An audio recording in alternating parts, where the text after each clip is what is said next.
Hi, my name is Haliza, and today I'm going to tell you a story under the title Tiny Wings, with the subtitle We're Also Meant to Fly. Enjoy! Before I get into the story, there's some disclaimer you need to know. First, bad pronunciations ahead. I am obviously not a native speaker, I am pure Indonesian, so bear with my pronunciations, I guess. Second, the genre of the story is fantasy. I don't even know if it actually occurs in real life, and yeah, it's pure fictional.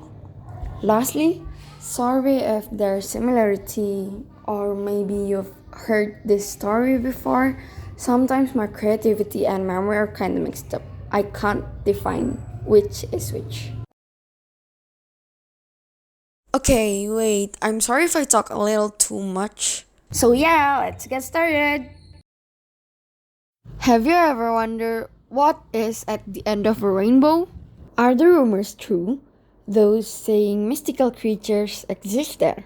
Well, that sounds impossible considering how great human technologies and the researches that has been going for years. Cause if the answer is a yes, they should have earned something by now.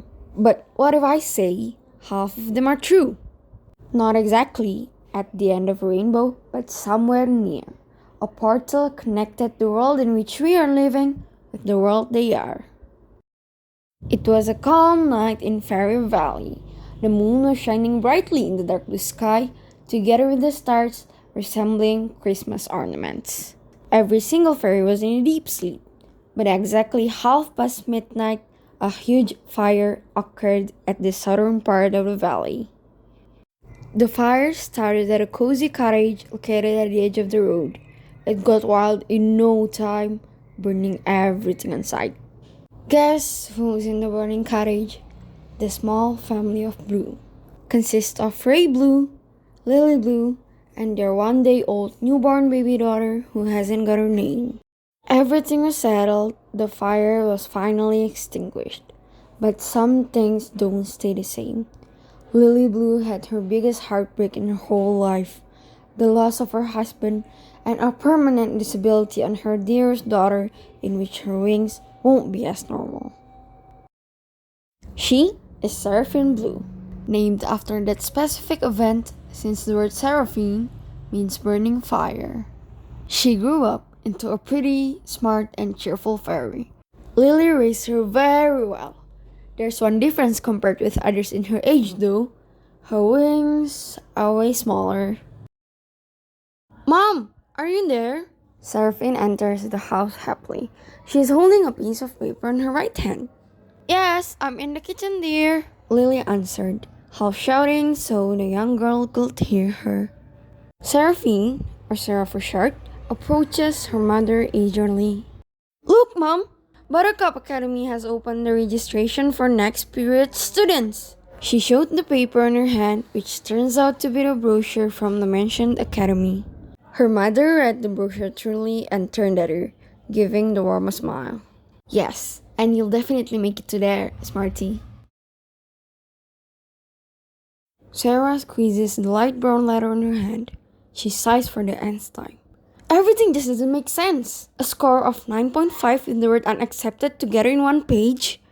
With a pinch of bravery that's left, she decided to come to the school and ask what's going on all by herself. There she met Madame Tasha, the principal, who raised her left eyebrow, seeing the girl. Sarah explained her purpose of coming, but all she got as a response was, I'm sorry, darling. You are banned from being a student in my school. Sarah was in a shock. But why, madam? My passing grades are good. The principal cut her off before she has finished her words. You really want to know the real answer, don't you? Sarah slowly nodded. Listen carefully. It's not about your scar nor intelligence.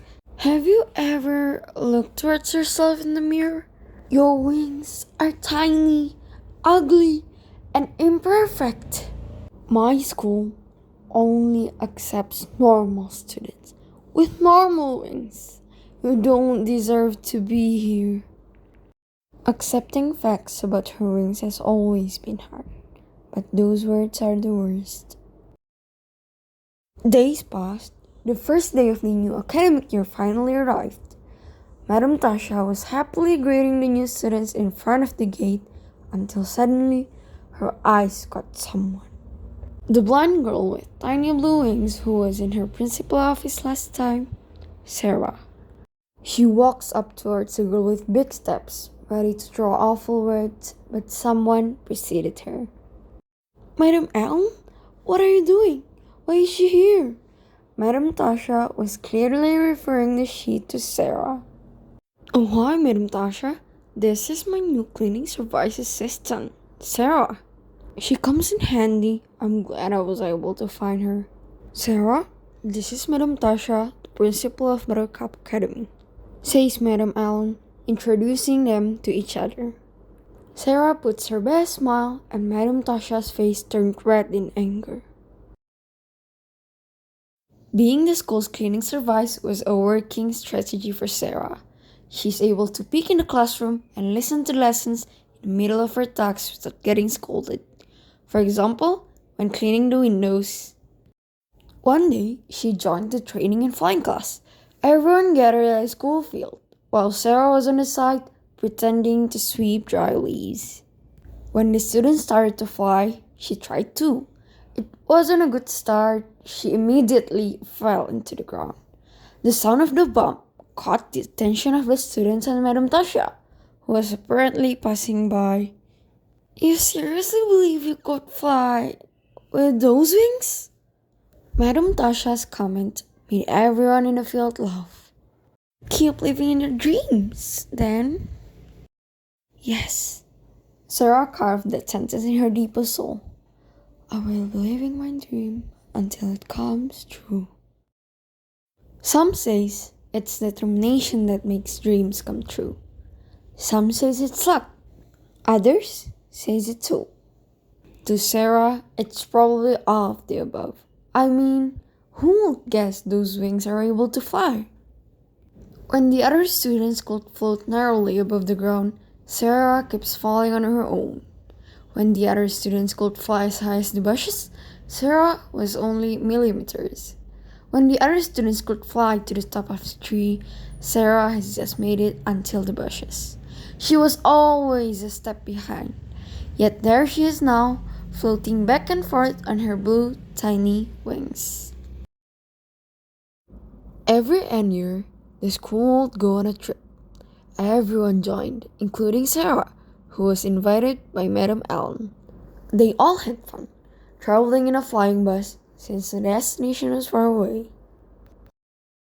At the end of the trip, when they were heading home, a trouble happened. The bus got lost in the middle of nowhere, surrounded by tall grass. The fairies were instructed to jump off the bus while the bus navigator was trying to be fixed. A high-pitched mew was heard. Everyone freezed.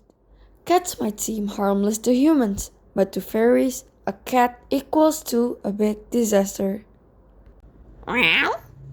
This time, the meow sounds as if there's a question mark behind it. A dangerous one, actually, because it means, the cat has seen us! Someone screamed. The next second, everyone ran, or we could say fly, with their whole life trying to go anywhere but that spot. Madam Tasha, who has got some special ability to protect the school as the principal, fights the cat with her magic. But the cat was a strong one. It fights back. Madam Tasha was forced to use her last strength and a strong magic, which causes not only the cat to be thrown back, but herself too. Help me! A weak sound was heard. Everyone who was temporarily blinded by the massive ray of light sees their principal has fallen into a small hole underground, one that cats usually dig to trap fairies. The hole was too incapacious and deep. Madam Tasha's wings were broken. No one was able to get inside and pull her, since it was impossible for them to flap their wings too. Sarah came to the front and with a small voice, "Maybe I can help," she offered. Everyone turned to her and looked at her with doubt in their eyes. It's wide enough for my wings if you let me try. They stepped back, giving her the chance. Without losing time, Sarah lowers herself into the hole and allows Madame Tasha to grab her legs. She then flapped her tiny wings, came back to the ground safe and sound with Madame Tasha. There were murmurs everywhere. Madame Tasha, who has been taken care right after by the medicals, suddenly raised her arms, asking everyone to be silent. I. She deeply breathed, probably from the pain of her wounds, or probably from the reluctance of what she's trying to say. I'd be seeing you in my class by next master, Seraphin Blue. The end. So that wraps up the whole story. There are some moral values we can take. First, don't judge one by their physical appearance. Second, weakness is a strength. Third, hope is a must. Fourth, never humiliate someone.